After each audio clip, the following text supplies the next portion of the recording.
Здравейте, аз се казвам Сабина Коен, актриса съм в Драматично куклен театър Враца и в настоящия момент играя ролята на Лора в представлението "Хотел между той и ония свят" на Ерик Емануел Шмидт с режисьор Венцислав Асенов.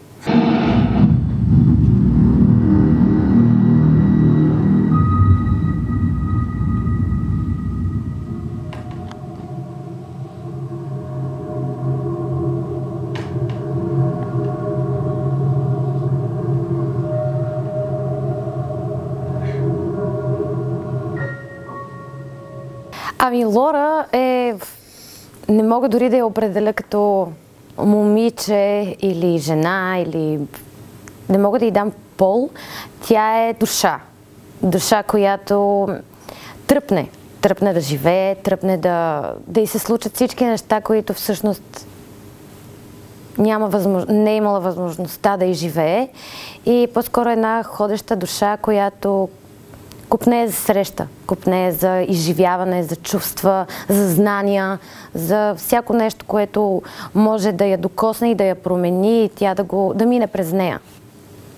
Такъв човек на пръв поглед изглежда с всичко, което стои зад това, огромната й сила да преодолее необратимите неща, с които се е родила на земята.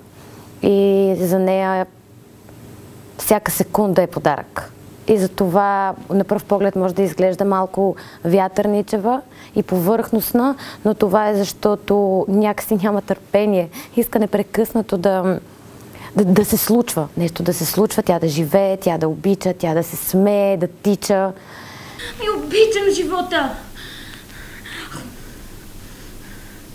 И любовта ми е несподелена, но луда. И наистина докосването ми с нея ми припомни колко е хубаво да обичаш живота, колко е хубаво да се отдаваш на живота, да му се отдаваш целия и да му позволиш той малко да те води, а не ти да му обясняваш някакви неща на живота, какъв трябва да е и какво трябва да е. Как добре го имитирате! Кой? Смущението! Аз не се преструвам. Така ли? Да. Така е добре! Аз наистина не се преструвам. Ох, толкова опияняващо! Знаете ли, на мен ми се случва за първ път. Тя наистина е много жива и много чиста, а това не се играе.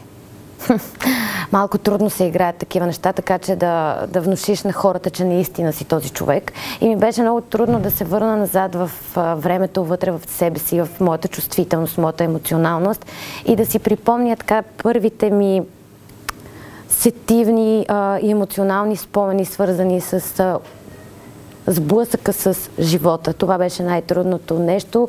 Надявам се да съм успяла.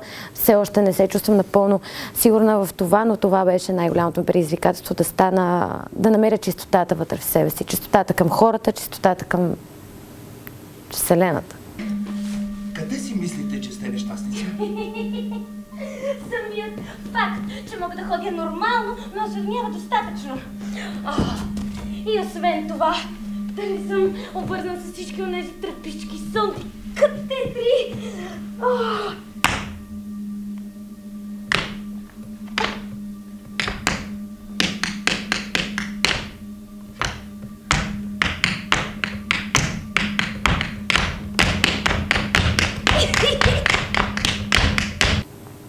Премиерата е на 5 и 6 октомври от 19 часа в Камерна зала в Драматично куклен театър Враца и ви очакваме с нетърпение.